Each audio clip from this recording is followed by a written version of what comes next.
குழந்தைகள் வளர்ப்பு முறைகள் 3. இதில் பெற்றோராகிய நீங்கள் தேர்ந்தெடுப்பது எது? குழந்தைகளின் வளர்ச்சி என்பது ஒரு சிக்கலானது மற்றும் பல பரிமாணங்களை கொண்டது. இதில் பெற்றோரின் வளர்ப்பு முறை ஒரு முக்கிய பங்கை வகிக்கிறது. ஒவ்வொரு பெற்றோரும் தங்கள் குழந்தைகளை வளர்க்கும் விதம் அவர்களின் உணர்ச்சி, சமூக மற்றும் அறிவாற்றல் வளர்ச்சியில் ஆழமான தாக்கத்தை ஏற்படுத்துகிறது.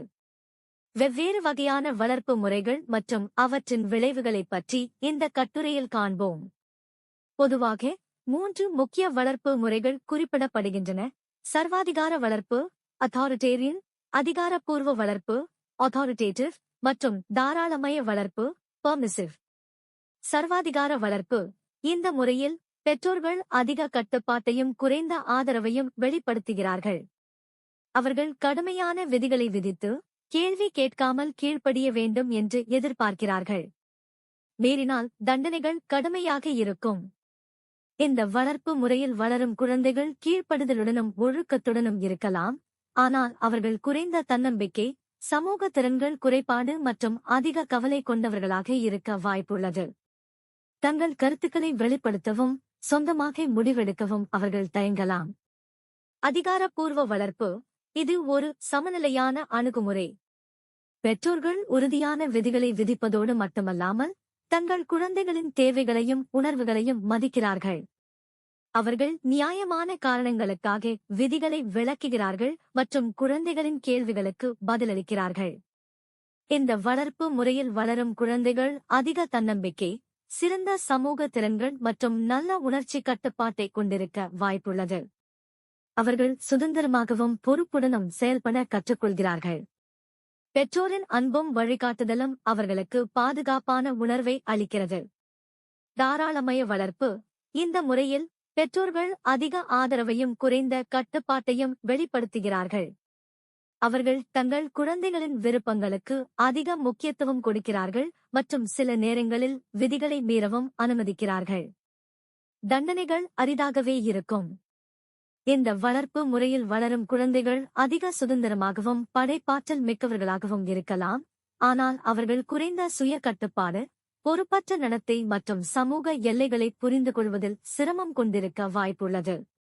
அவர்கள் உடனடியாக தங்கள் விருப்பங்கள் நிறைவேற வேண்டும் என்று எதிர்பார்க்கலாம். ஒவ்வொரு வளர்ப்பு முறையும் அதன் சொந்த விளைவுகளை கொண்டிருந்தாலும், எந்த ஒரு முறையும் எல்லா குழந்தைகளுக்கும் எல்லா சூழ்நிலைகளுக்கும் சரியானது என்று கூற முடியாது. ஒவ்வொரு குடும்பத்தின் விழுமியங்கள் மற்றும் ஒவ்வொரு குழந்தையின் தனிப்பட்ட தேவைகள் வேறுபட்டவை. எனவே பெற்றோர்கள் தங்கள் குடும்பத்தின் மதிப்புகள் மற்றும் குழந்தையின் இயல்புக்கு ஏற்ப ஒரு வளர்ப்பு முறையை தேர்ந்தெடுப்பது முக்கியம். சில குடும்பங்கள் ஒழுக்கம் மற்றும் கீழ்ப்படுதலுக்கு அதிக முக்கியத்துவம் கொடுக்கலாம், அதே நேரத்தில் மற்றவர்கள் சுதந்திரம் மற்றும் சுய வெளிப்பாட்டிற்கு முன்னுரிமை அளிக்கலாம். குழந்தையின் வயது, ஆளுமை மற்றும் வளர்ச்சி நிலைக்கு ஏற்ப வளர்ப்பு முறையை மாற்றியமைப்பதும் அவசியம்.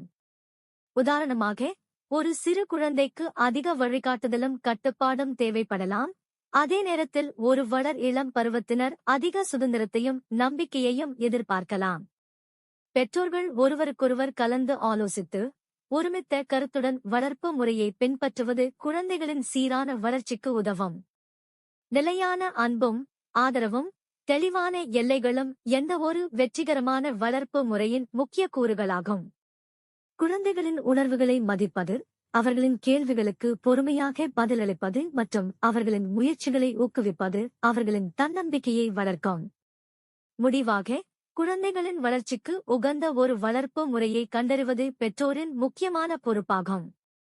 வெவ்வேறு வளர்ப்பு முறைகளின் விளைவுகளை புரிந்து கொண்டு, தங்கள் குடும்ப விழுமியங்கள் மற்றும் குழந்தையின் தனிப்பட்ட தேவைகளுக்கு ஏற்ப ஒரு அணுகுமுறையை தேர்ந்தெடுப்பது ஆரோக்கியமான மற்றும் மகிழ்ச்சியான குழந்தைகளை உருவாக்க உதவும். இந்த வீடியோ உங்களுக்கு பிடிச்சிருந்தா லைக் பண்ணுங்க, யாருக்கு பயன்படும் நினைக்கிறீங்களோ அவங்களுக்கு ஷேர் பண்ணுங்க. Thanks for watching this video. Please subscribe our channel. Thank you.